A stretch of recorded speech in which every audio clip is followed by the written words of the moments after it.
Hey, this is Christopher DeVos from Podcast 42, and you are currently listening to The Cretins Guild on the PODFIX network.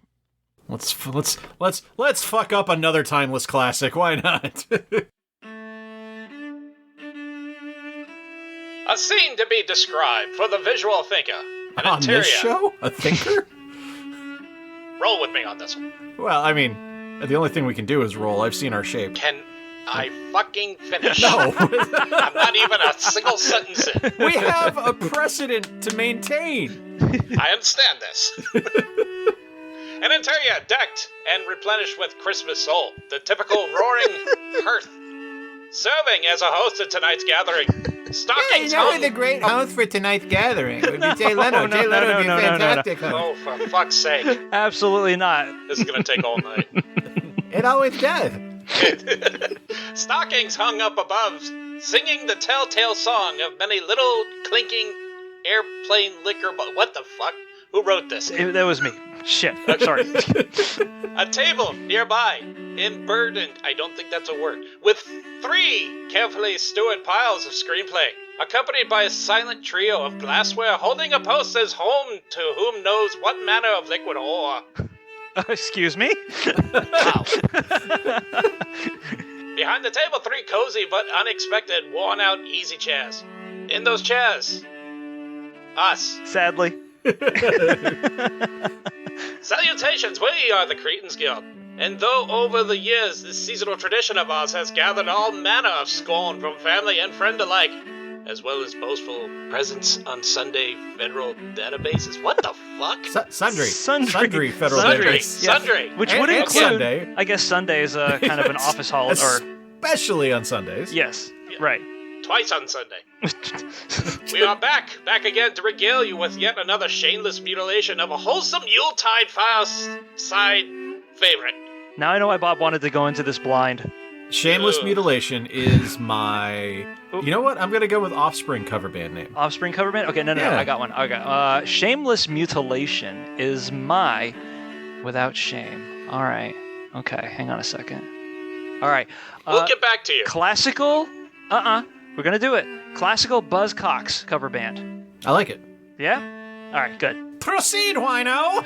This year's victim, the gift of the Magi. And all of your ears. Well, yeah. Yeah. And all the spirit binds us every year around this time. We invite you to grab a glass, join us by the fire, and hear us carve another strip of our hellbound souls away from the sake of simple, sophomoric amusement.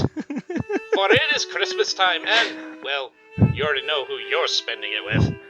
The Cretins. I love that you started this as wino, and you've somehow turned into a cross between a random Scotsman Oh, you want Scotsman. and Albert Einstein. What?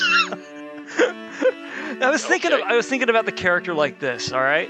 This is somebody who clearly is trained, professionally trained in the art of in the oratorical arts, but who, this is the 20s, mind you, was most likely an immigrant, Sure. and by virtue of that, probably an inebriator, was trying to help himself along with a bit of chemical assistance throughout the read. That's fair. And by the time the threshold for tolerance was passed, his home accent began to come out. Let's just get on with this. Yes. Let's finish the fucking story. All right. Let me finish the intro at least. Yeah. Oh, Jesus. Mr. And Intro. now we turn our attention to a small, seemingly insignificant collection of currency sitting upon a simple table in a simple flat. And then it becomes Rob Halford.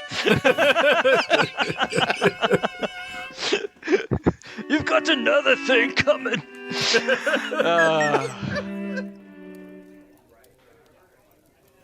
$1.87. That was all. And 60 cents of it was in pennies.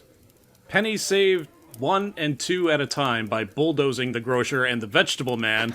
What? Straight up, I thought you wrote this joke stuff into it early on. And I forgot that during Ho Henry's time, it was a much more innocent time. Bulldozing the grocer and the vegetable man. What's a vegetable man? Who is that? I'm the vegetable man, bitch. I mean, grocer I understand. The butcher I understand. What's a vegetable man? Eat my broccoli. All right, Vegetable Man and the Butcher until one cheek's burned with the silent imputation of parsimony that such close dealing implied. I had a spicy sandwich for lunch today, and my cheeks burned with silent imputation. I don't know if it's from parsimony, but... That would be my AC/DC garage band. Parsimony! Where am I? Oh, Right. Della. I'm reading a lot here. Yes. $1.87. Got a voice like an angel. 3 times she counted it. And the next day would be Christmas. There was clearly nothing to do but... I'm having trouble focusing, thank you. Alright, 3 times she counted. The next day would be Christmas. There was clearly nothing to do but flop down on the shabby little couch and howl. Oh, just like Lone Ranger's mother. So Della did it. Just like Lone Ranger's mother. Which instigates the moral reflection that life is made up of sobs, sniffles, and smiles, with sniffles predominating. That's a lot of sniffles. While the mistress of the house is gradually subsiding from the first stage to the second, take a look at the home. Take a look at my home. It's the only one I've got. A furnished flat at $8 per week. Oh, fuck off. It costs Yeah, $8 really. per week. Quit bitching, Della. It did not exactly beg her description, but it certainly had that word on the lookout for the mendescence. Oh my god. Okay. All right. New rule. Fuck O. Henry. Just say what you want. Yeah. Okay. This is the guy that perfected the art of the $50 word. In the vestibule below, there was a letterbox into which no letter would go. So it's just a box? Yeah. Just like Lone Ranger's mother?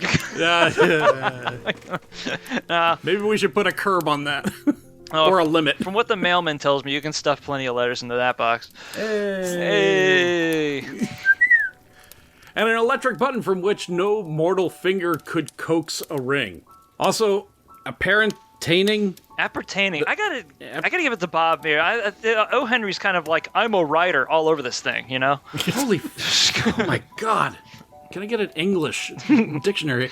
Also appertaining thereunto was a card bearing the name Mr. James Dillingham Young, Esquire. He is not a lawyer. The Dillingham had been flung to the breeze during a former period of prosperity, when the possessor was being paid $30 per week, when the income was shrunk to $20, though that they were thinking seriously of contracting to a modest and unassuming. I don't understand what's happening here. I'm Wait, when Mickey and Minnie did this, they sold some shit and Mickey fought Pete for a tree. I'm not lying. That happened in the movie. no, I believe it. They set up like a third-party conflict in the Disney version of the story. Well, Mickey the Mouse, you're not going to be able to get that out of here. I'm going to take Oh, hey, that money, Jim that money, Cummings, that everybody, is TV's Jim Cummings doing the voice of Pegleg. Oh, not Pegleg Pete in that one, but just Pete. money. Night, Peg Leg Pete. Nay. Right. But whenever Mr. James Dillingham Young came home and reached his flat above, he was called Jim. And greatly hugged by Mrs. James Dillingham Young. Is it necessary to... I mean, what are they, serial killers? Why are we calling them She three names? prefers that he call her James in bed. Not doing it. Listen, there's no judgments here. James in bed! I mean, I have to wear my socks. That's one of the rules. If somebody wants to be called whatever during that whole, fiasco, then, fucking let them. Della finished her cry and attended to her cheeks with a powder rag. Socks. Oh, God, this is going to take all night. Okay, all right. Oh no, we're full. We're through a whole page. Almost. Almost. She stood by the window and looked out dully at a gray cat walking a gray fence in a gray backyard. What is this, Boston? Hey, I'm doing what I can, Mac. I'm just a kitty cat. Leave me alone. Tomorrow would be Christmas Day, and she only had $1.87 with which to buy Jim a present. It's not gonna do anything. Buy a book. Buy her books with cash. She had been saving every penny she could for months with this result. Lies. $1.87 she's been saving for months? Fuck that. No, she's lying. You can do better, Jim. $20 a week doesn't go far. Expenses have been greater than she had calculated. Only $1.87 to buy a present for Jim. Her Jim. Many a happy hour. Wait, many a happy Well, that explains That's where all where the money went. Yeah. Yeah, no shit. Get him a bottle of tequila for Christmas. Jim, I want to buy Jim something nice. Bring me more whiskey. Got to vomit. Many a happy hour she spent planning for something nice for him. Something fine and rare and sterling. Something just a bit near to being worthy of the honor of being owned by Jim. Not like Oh, you. Yeah, you know what I own? Scorn. And disdain. I hate this. This is terrible. There was a pier glass between the windows of the room. Perhaps you might have seen a pier glass in an $8 flat. What the fuck is a pier glass? A very thin and very agile person may, by observing his reflection in a rapid sequence of longitudinal... Oh, God almighty. Longitudinal... longitudinal strips. Obtain a fairly accurate conception of his looks. How much longer is this read? Get your ass in the flat. Okay, mama. Can I admit to something here? I actually looked up what a pier glass was last night, just because I'd never heard of anything. What is it? Before. What? It's hilarious because it's like this absurdly ornate mirror that you put in between two arch windows of an old Victorian-style home. And most pier glasses I had seen look like something that you would find in like the Biltmore Manor or some shit. So I'm like, okay, this story doesn't make any sense anymore because they own one of these. Yeah, sell the thing. Della, being slender, had mastered the art. What art? Of being The slender, art of being clearly. slender. Oh, okay, yeah. I guess that's an art. Suddenly she whirled from the window and stood before the glass. Her Away to the window, she flew like a flash. Threw open the shutter and showed off her ass.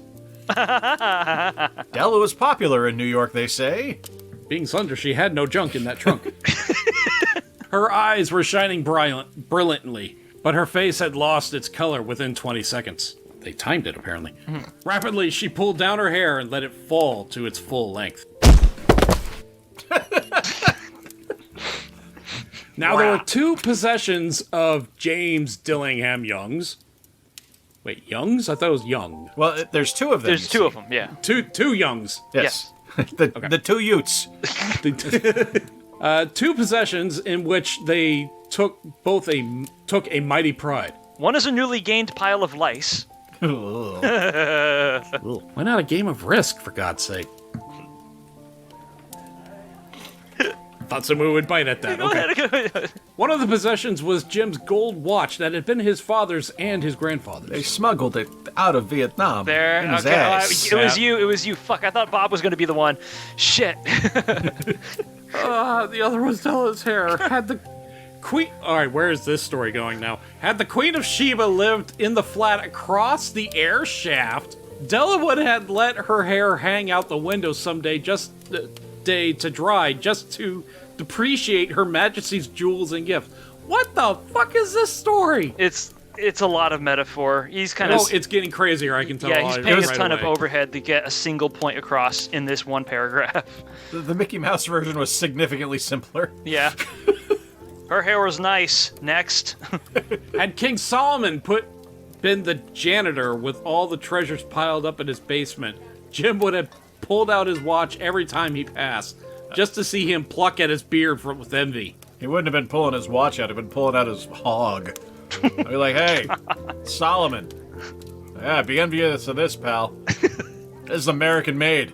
So now Della's beautiful hair fell about her, rippling and shining like a cascade of brown waters. Oh, that's not appealing, Henry. Yeah, wow. Well, this is water from Flint, apparently. Way to go with that metaphor, oh Henry. Like, I've seen the water in Willy Wonka. Uh-huh. That's not appealing. Like, that chocolate river, no one wants that. That's sewage.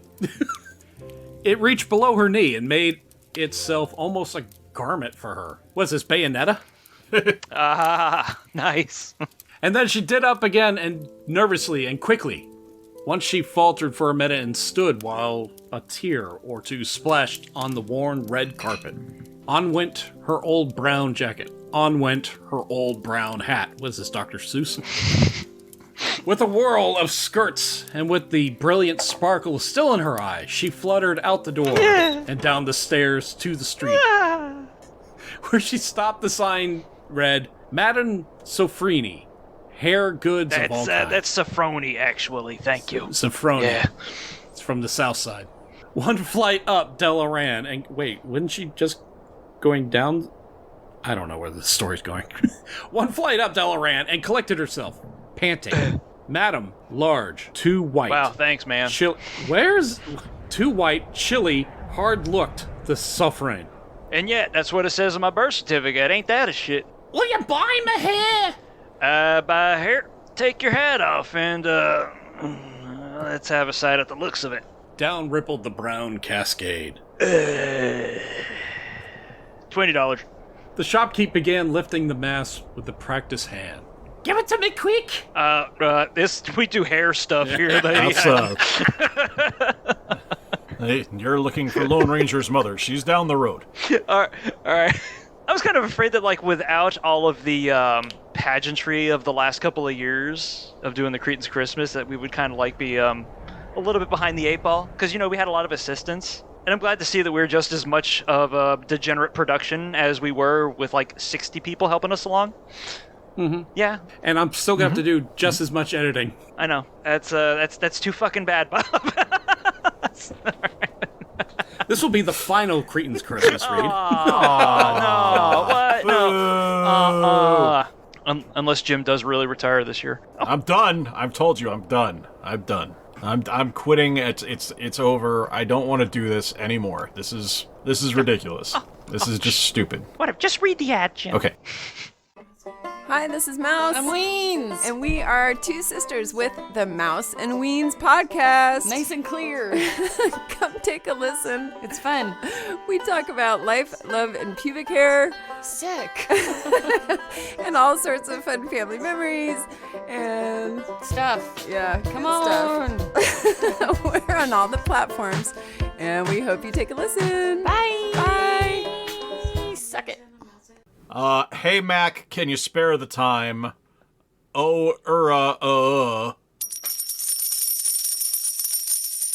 Has this ever happened to you? A complete stranger, no doubt better dressed than you, and probably with a larger bank account, scoring flapper ass up in the dozens, makes a simple request for the time, but you end up wasting his with your public display of pocket pool?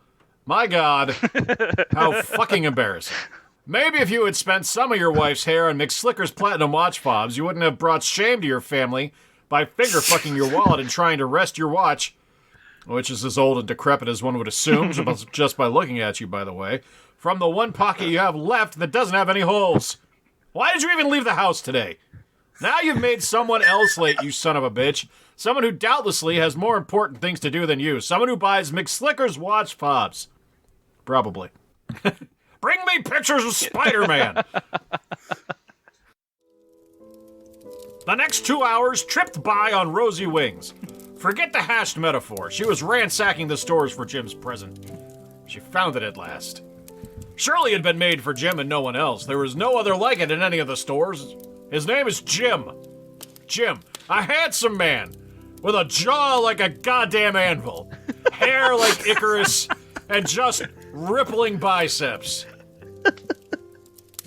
What? You're really leaning into the Triple J thing. I love it.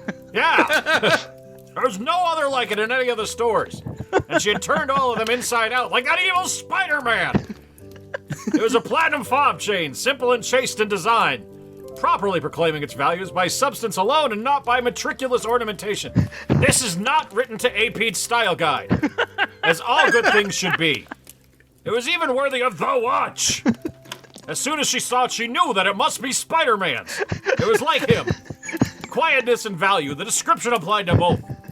$21 they took from her for it, and she hurried home with the 87 cents and no pictures of Spider-Man. With that chain on his watch, Jim might be properly anxious about the time in any company. Grand as the watch was, he sometimes looked on it as sly an account of the old leather strap that he had used in place of a chain, like we use with Lone Ranger's mother. God damn it! Oh, I was gonna pick that up. Shit. When Della reached home, her intoxication gave way a little to prudence and reason.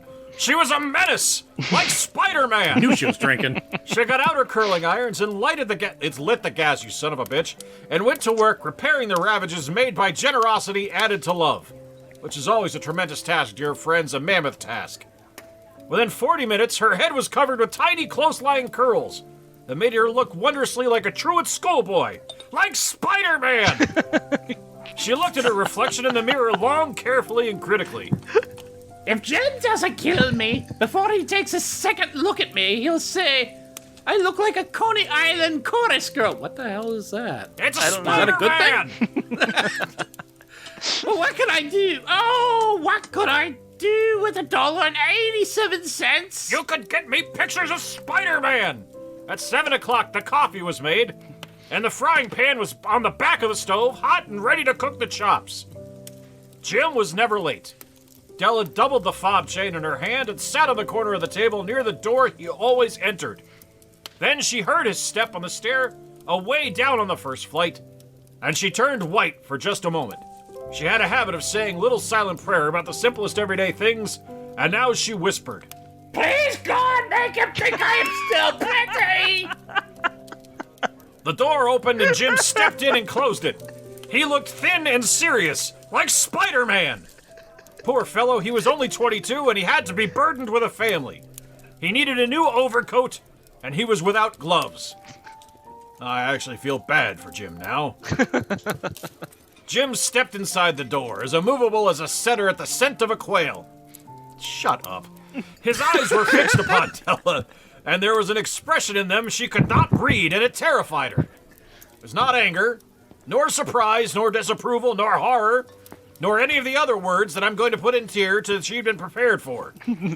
He simply stared at her fixedly with that peculiar expression on his face. She wriggled off the table and went for him. Jim, darling, don't look at me that way. I had my hair cut off and sold because I couldn't have lived through Christmas without giving you a present. You'll grow out again. You won't mind, will you? I just had to do it. My hair grows awfully fast. Say Merry Christmas, Jim, and let's be happy. No. You don't know what a beautiful, nice gift I've gotten for you. Hey, you cut off your fucking hair!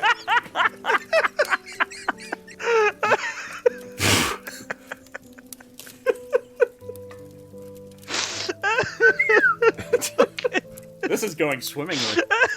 That was... Oh my god. Okay.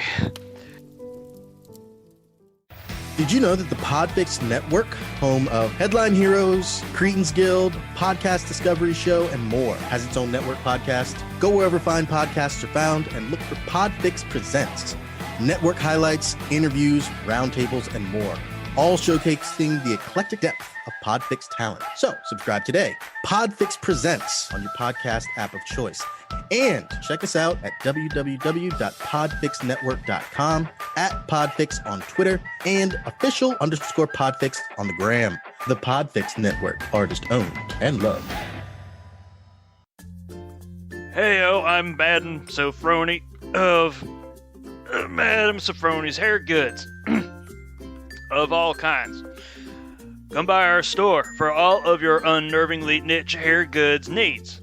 This week's clearance is brunette cummerbunds, blonde balaclavas, and Jerry curl jumpsuits. That's Hi. it, Madam Hi. Sophrony's. Hi. Annie Merkins? What? Annie Merkins. Oh, yeah. Well, those are in the hat section though over there, because I use the same equipment to make all of them, even though the functions are completely separate. It's over there. You can see it. Hey, could you say something good about my store? It's well kept. It's $50 for this for renting this equipment. I got to make the most of it. That is at Madam Sophrony's next to the Feet Emporium. I'm a regular customer there, and the Dismembered Member Showcase. And remember, we don't sell any fucking wigs, because that'd be crazy, right? Get it? It's a store that sells shit made out of hair. Never mind. No, I got it. Yeah, don't explain the joke. All right, that's one sponsorship in the can. Jim, laboriously, as if he had not arrived at that patent fact yet even after the hardest mental labor. Fucking O. Henry, man. Cut it off and sold it. Don't you like me just as well? Anyhow, I'm me without my hair, ain't I? Jim looked about the room curiously. Hey, you say your fucking hair's gone! You needn't look for it like an Easter egg hunt. It's sold, I tell you. Sold and gone too. Usually that's what happens when you sell shit. It goes away. It's Christmas Eve, boy. Be good to me, for it went for you.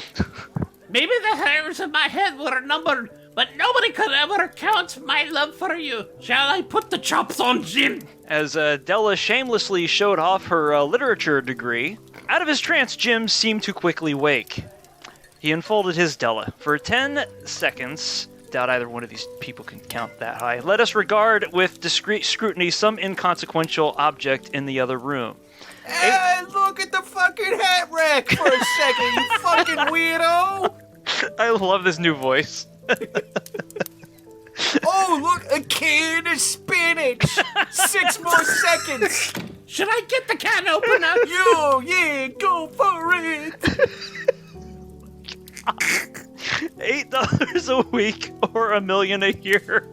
What is the difference? A lot! Quite a There's lot. a big fucking difference! I mean, I can only count to $1.87, but I know that's a fucking lot of money. Hey, $8 a week. You times that by 50 fucking 2. You get 416 or some shit. That's a lot less than $1 million. Corollary to that, a mathematician or a wit would give you the wrong answer. The Magi brought valuable gifts, but that was not among them. This dark Who the assertion. fuck are the Magi? Oh, we're bringing them into this now. This dark assertion will be illuminated later on. Jim drew a package from his overcoat pocket and threw it upon the table. You might as well just take that and run with it. Here's my dick. Don't make any mistake about me. I don't think there's anything in the way of a haircut or a shave or a shampoo that could make me like my girl any less. But if you'll unwrap that package, you may see why you had me going for a while at first. I swear to God, you're killing me. This couple obviously fell in love with each other due to their voices. Oh, yeah. No, they both have very strong character. Light fingers and nimble tore at the string and paper. And then an ecstatic scream of joy. Hey! I was expecting it from Della, but... Jim is full of surprises. And then, alas, a quick feminine changed hysterical tears and wails, and whoever wants to take that one, feel free. That was more banshee. Hysterical tears Jesus. and wails, necessitating the immediate employment of all the comforting powers of the Lord of the Flat, and whoever wants to take that one. Shut the fuck up! Box was just unwrapped. For there lay the combs, the set of combs side and back that Della had worshipped long ago in a Broadway window. Not for too long. Beautiful combs, pure tortoise shell, and jeweled rims. Just the shade to wear in the beautiful vanished hair. They were expensive combs, she knew, and her heart had simply craved and yearned over them without the least hope of possession, and now they were hers, but the tresses that should have adorned the coveted adornments were gone. Oh, real fucking good writing there, O. Henry. Using adorned and adornments in the same sentence? Get the fuck out of here. You're not that good a writer. Excuse me, I'm O. Henry, and I wrote this masterpiece of character-driven moral fiction. And I'll have you know that I was once poet laureate of the United States of these nuts. You gents may continue. She hugged them to her bosom. Yeah! There it is. And at length, she was able to look up with dim eyes and smile and say, My hair grows so fast. Jim, wait! And then Della leapt up like a little singed cat and cried. Burning cats are adorable. Jim had not yet seen his beautiful present. She held it out. Where's my fucking present? She held it out to him eagerly upon her open palm. The dull, precious metal seemed to flash with a reflection of her bright and ardent spirit. Isn't it a dandy, Jim? I hunted all over town to find it. You have to look 100 times over a day now. Give me your watch. I want to see how it looks on it. You okay there, Della? Our neighbors must hate us. Straight up, this place that I live in right now, you can hear everything out in the hallway. Oh, shit. So I hope they've been enjoying the backstage production of this play. If they haven't, well, I'm pretty sure I'm going to be hearing about it in like maybe 30 minutes. Instead of obeying, Jim tumbled down on the couch and put his hands under the back of his head and smiled. Della, let's put our Christmas presents away and fucking keep them a while. They're too nice to use just as presents. I sold the watch to buy you money for your fucking combs. You fucking what? Yeah, put the fucking chops on. I'm hungry. The Magi, as you know, were wise men, Wise guys. unlike the pricks that have been reading this thing. Hey, baby Hey. Jesus. Here's some fucking gold. Hey, baby Jesus, here's some fucking frankincense. Oh, yeah? Here's some myrrh. You need some myrrh? Anyway, these were wise men, wonderfully wise guys who brought gifts to the babe in the manger. They invented the art of giving Christmas presents. That was their PR. Being wise, their gifts were no doubt wise ones. Use that adjective again, bitch. I dare you. Possibly bearing the privilege of exchange in case of duplication. And here I have lamely related to you Can confirm. self-awareness. It's a virtue. The uneventful chronicle of two foolish children in a flat who most unwisely... Fuck, man. God. Excuse me, I'm O. Henry, the creator of this solemn and earth-shattering work of character-driven wall fiction. Is that Hitchcock I'm doing? I think it is. I think that's Hitchcock. This Yeah. is Hitchcock. I thought it was Alan Rickman. Oh, sorry about that. That's Alan Rickman off the set, right? I'm Alan Rickman, and that's these Alan Rickman. children are foolish. Yeah, he was not alcoholic. And unwisely sacrifice for each other. Well, I'm still O. Henry, and I forgot what I was going to say. Carry on, assholes. And here I have lamely related to you the uneventful chronicle of two foolish children in a flat who most unwisely sacrificed for each other the greatest treasures of their house. But in the last words of the wise of these days, let it be said that of all who give gifts, these two were the wisest. Of all who give and receive gifts, such as they are wisest. Everywhere they are wisest. They are the Magi. Yeah, you're wise. You wise. Everyone's a wise guy. There's so many Hey, wise dude. guys. Look, this guy thinks I'm wise, Dell. So, you got any more of that hair? Because I used it all already. I don't know if I have any hair, but I do have a challenge. Oh shit, an impromptu Christmas challenge, huh? A Cretins Guild Christmas challenge for the championship. God, 4 years into this bullshit, and we're still doing firsts. We are. That's Yeah, fucking all right. cool. So, this one's going to be simple. Uh-huh. I am going to put a link in Slack. Bob, Yeah. you, since you are going to be the arbiter, the guy in the booth per se, the guy, the rules guy here, can you roll the dice for us rather than us rolling them ourselves? Best out of 5. Roll a D100. Uh-huh. The winner takes the belt. What's the winning condition? Well, highest number. Although, are we able to share our screens, Bob? Yeah, I put it right there. Oh, fuck it up. Okay, well, if we can share our screens, then... This kind of sucks, though. I was kind of waiting for Jay to cut one of his epic promos on me. I haven't been the receiver of one of those yet. Yeah, I like you, though. Wait for it. Aw. I like you. I don't like right. Justin. Oh. Oh. that poor schmuck. Anyway. All right. All right, so who is this first roll for? This one will be for Corey. He's the champion. Actually, Corey can choose who this is going to be for since he's champion. Champion's choice. For you. Okay. It's your role. All right, so Jay rolls first. Yep. What do I do? Hit go or start? Fuck if I know. I don't know. All right, let's... All right, so our first roll is 45. Okay, so I got a 45. Corey gets an 86. Fuck. That's one for Corey. All right. Right. All right, Bob, your turn. Or my turn. Yeah, first roll is a 49 Okay. for Jay. Second roll, a 14 for Corey. So we're tied. Fuck One you, each. Corey. That's right. mean. Round 3. 39 for Jay. All right, this is getting worse and worse. 14 for Corey. That's- Jay, 2-1. 2 losses. Uh-oh. I need one more, and I am the 4-time champion? Yeah, 4-time champion. All right. Roll for Jay, 21. That's not good. Pump it up. Roll for Corey, 48. Okay. We're all right. tied, 2-2. 2-2. All right, winner take all on this one. I'm probably going to roll like a 3. Well, let's see. 86. 86 Okay. for Jay. Son of a bitch. And Corey gets a 50. And that is why I am the greatest champion of all time. The single greatest Cretan Guild's champion of all time. 4-time champion. This right here, Ric Flair did this on television for me. He was predicting my dominance. Not his, mine. This isn't for the Four Horsemen. This is for me being a 4-time champion. Corey, I'm sorry. You're a wonderful guy. You're just not a very good champion. You lost. Bob, Ow. out of this dynamic that Jay and I have that's newly established tonight, who of us would you assume would be the heel? Oh, definitely Jay. Jay? No, 100%. it's actually me. Because I want to direct your attention to something.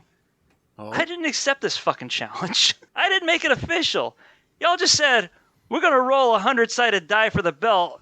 Bob, what are the rules? Challenges can be made at any time 24 hours after a champion has been crowned, and it has to meet the approval of at least, it has to receive 2 votes from either one of the 3 founding members, the 3 of us, or a previous champion.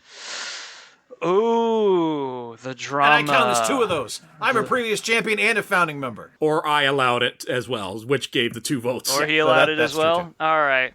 Well... I have 2 votes that say fuck your mouth. I lost to a goddamn dice roll? I wanted to do something simple for the show. Feel free to challenge me the next time we're on. It's going to have to be good. And it's going to have to be nice and complicated so I can recoup some of my self-esteem. God, are you... Ugh. I'm really surprised that you were able to beat Adam during the Video Game Award pick'ems, because you literally made those choices an hour before the show. Yeah, but I also... Okay, this is going to sound like a heel. I also know video games, so... Yeah, he's in it. I mean, I read about this shit like almost 18 hours a day. I kind of knew where it was going to go. I'm a little surprised that Deathloop didn't get the Game of the Year, though. I thought that was a lock. To Corey's point on this, though, Adam does know a lot about video games. He knows a doesn't lot. know video games to the level that Corey does. Yeah, I'm Adam knows a lot of mainstream stuff. Mm-hmm. He is very much right down the fucking alleyway on mainstream like AAA releases. Yeah, and I was actually kind of afraid too. Not to necessarily gloss Adam. The guy doesn't need it. No. But because of the VGA, because of the nature of the VGA, it's always some sort of. It seems like there's always some sort of like a production struggle between doing the industry right and trying to make video games more appealing to the mainstream. So they tend to shift the balance over to the bigger titles, the stuff that people have heard of. So in that way, because Deathloop was, I believe, more well marketed than It Takes Two was, I thought Deathloop was definitely going to be handed that one, especially with the uneven nature of like the reviews that came out. If anybody remembers how that went, the fact that It Takes Two was not only in the show or not only in like more than 4 categories was A, pretty damn surprising, and I assumed that was going to be filler. But B, the fact that it almost like swept several key categories is like, wow. So because of that, I kind of thought that Adam was going to take it.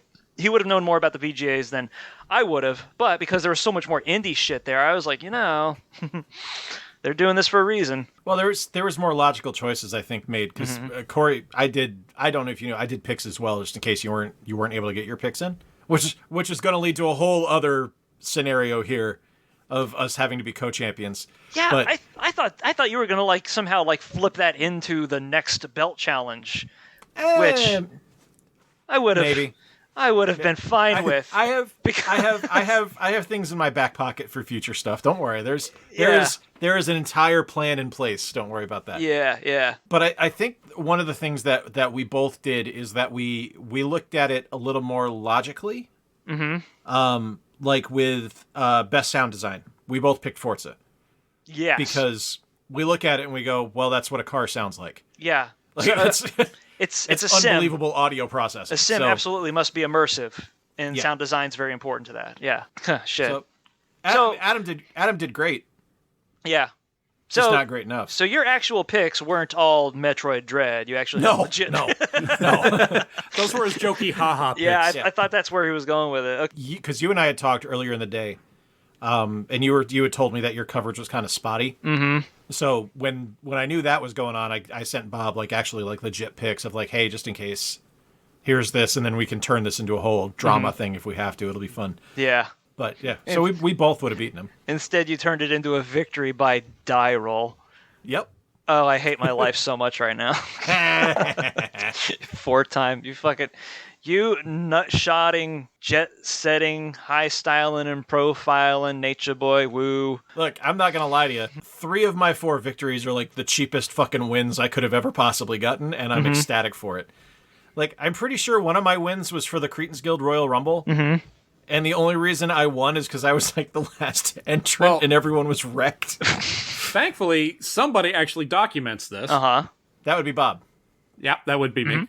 Let's see, Jay, your first victory was zombie dice roll. Okay. That was a well-won victory. That was actually earned, yes. Mm-hmm. Let's see, your next was the St. Patrick's Day drink challenge.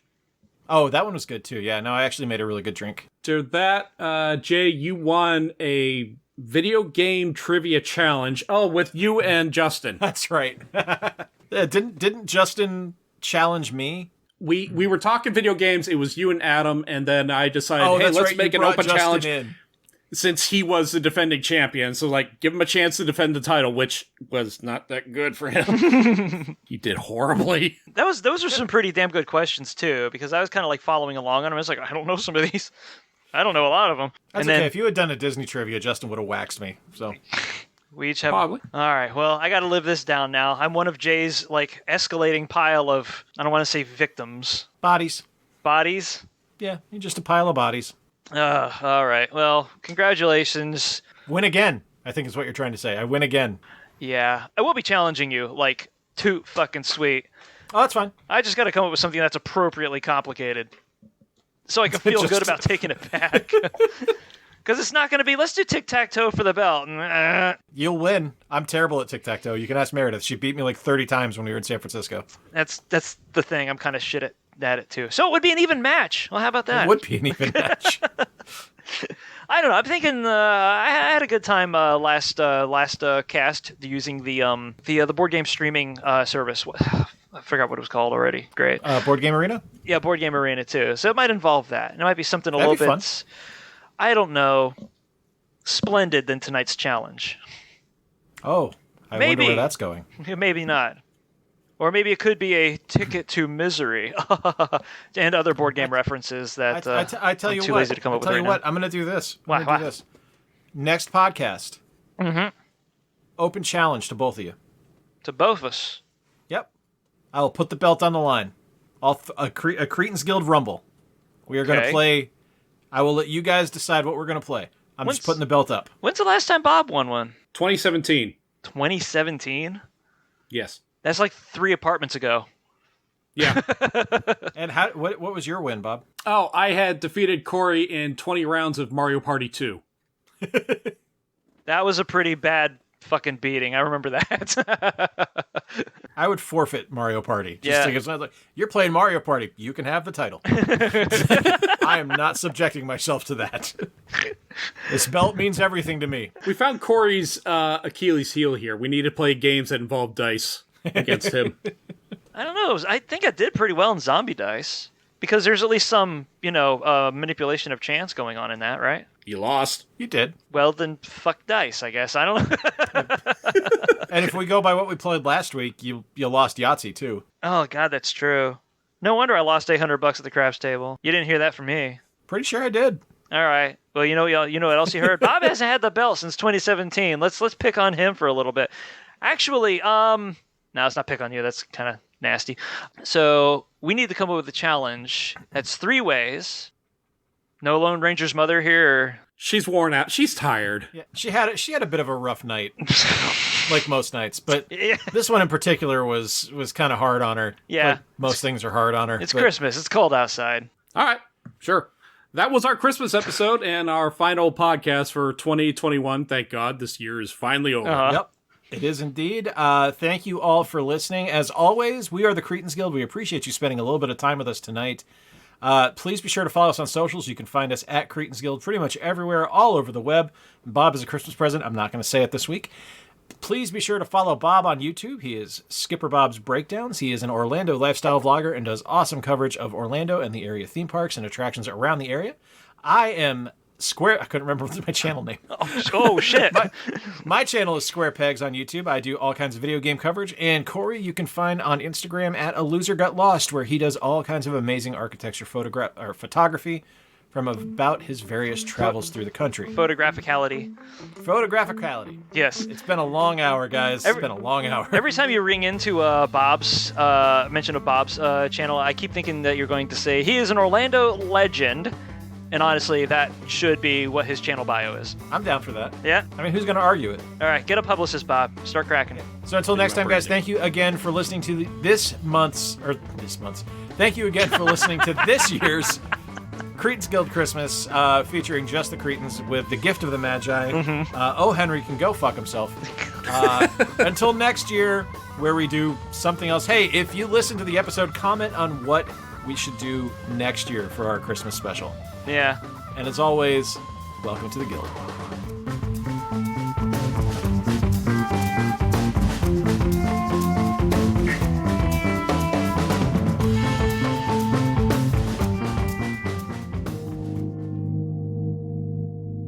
This was a podcast of the PODFIX Network. You can check out more shows like it at podfixnetwork.com.